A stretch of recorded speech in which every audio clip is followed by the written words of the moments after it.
What's going on, YouTube? And thank you so much for tuning in to my channel, Vlog Talk, where we vlog and talk. Thank you guys for tuning in once again, and thank you guys for those who have subscribed. I wanted to give a shout out to you guys and tell you thank you for subscribing. And for those of you who have not yet subscribed, I urge you to subscribe. So today's message is, are you living in the balance? So I know the last time that I vlogged, I talked about faith, but I did not talk about how do we access the grace. Now we know that it is by faith, but what I came to understand is that there are, on my left hand side, there are people who have faith. So the people of faith. And they say, well, I believe this, I believe that, and somehow they still get zero manifestation. Then the people on my right hand side, they say, oh, these are the grace people that say, there's grace for this and there's grace for that, and I could just break the law and God will forgive me. Well, yeah, that's true, but there's still consequences. Or I could just do this and God will forgive me. But these people also have zero manifestation as well. And what I came to realize is that these two groups of people have not yet learned to live in the balance of grace and faith in order to get what they desire from the inside out. And what I learned also is that when we live in the balance of grace and faith, we begin to experience resting. There's a peace, there's a calm, because we're trusting. And then we're trusting because we know that God is the source and He is the steward of our finances. He's the steward of everything that concerneth us. Okay? And also I wanted to go ahead and talk a little bit about grace. So again, grace is something that has already been made available. It is also the good news, which is the AKA gospel. So the gospel is grace. And also, there have been people who have been living under the covenant of the law. So they have been trying to work to get God to do something, trying to earn their points from God, trying to earn this and earn that. And I was one of those people. I tried to, working my 9 to 5, earning that paycheck. And grace already made the paycheck available. Now, I'm not saying don't work and try to get the check. I'm not saying that. I'm saying that at the time, I was trying to do something to get God to manifest things, or study for 6 hours a day, trying to get God to bless me when I was already blessed before I was in my mother's womb.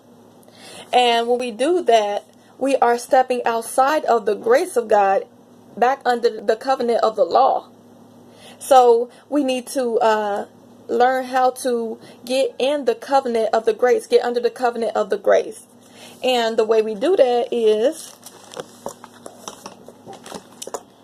in the NLT version of Galatians 5 and 4.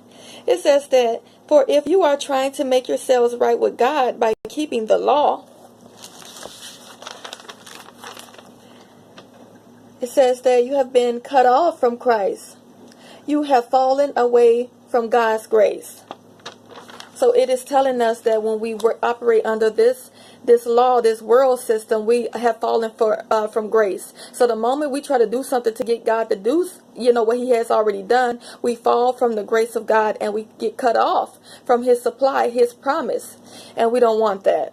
We want to stay resting and trusting while doing what we're called to do in peace. That's called living in the balance of grace and faith. Faith and grace. Okay?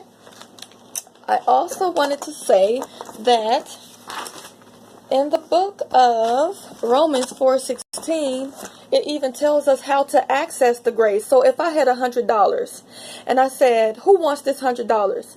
And you guys just stare at me and look at me like how I'm looking at you now. Well, the $100 is going to remain in my hand because no one claimed it and took it. No one claimed it and grabbed it.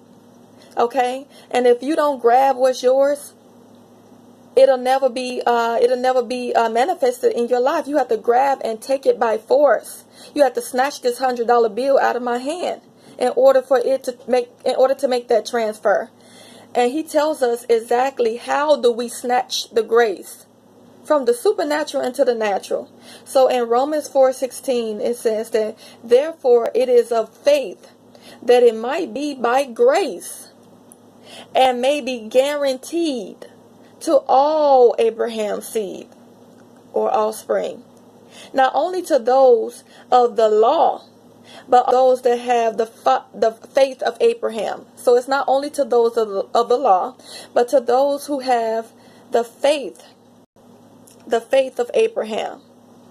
So God has graced us all. Even if you are under the law, He still has already given you everything He said that was yours. When He said that it was finished, it was then that He had given us everything that we long for. And I also wanted to lastly add that what happens when we refuse to rely on the grace? So for instance, if you believe in God for a promotion and you do all that you're called to do on that job, and you're resting, you're trusting, you're singing praises, you're doing all of this because you know it's coming to pass, where you're relying on the grace. But what happens if you say you're believing in God for a car? And by the way, that promotion will come to pass because you have learned to live in the balance. But what happens when we don't live in the balance and we stay under the covenant of the law, trying to work to get God to do what He already said that we have by faith? And He has already given us wisdom on how to manifest what grace has already made available. He even tells us how to manifest it. And that was in Romans 4:16. That it depends entirely on the faith. And also, again, if we begin to stay under the law, do you know what will happen? Not only will you never receive the promise, working 40 hours trying to earn that paycheck, working working hard to try to get God to do something, studying for 40 hours, fasting for 80 hours, trying to get God to do something. Now, all of those things are great and they're relevant if you're doing it for the right reason. But I urge you not to do it to try to get God to do what He's already done, because you're going to have an error, and I don't want you to have that. Okay? If we choose to stay in the law and operate under the flesh, in Galatians 2:1 it says that I do not frustrate the grace of God, for if righteousness come by the law, then Christ is dead in vain. Guys, I urge you not to frustrate the grace of God by not depending on Him, by trying to get Him to do what He's already done. You're trying to shout hard, stomp your feet, or whatever it is. No, you don't have to. I mean, you can do that. That's fine. Go ahead by all means. But I urge you once again to do it for the right reason, because you don't want to frustrate the hand of God by not accepting what He's already done. And grace is about what He has already done and made available to and for us, and what He has done and how good He is. Because we get what we don't deserve, and that's how good He is. So it's not so much as what we done, it's what He done. So, if you like what you heard, I urge you to subscribe to the channel. And for those of you who have subscribed, I thank you again for subscribing. And thank you so much on Vlog Talk, where we vlog and talk.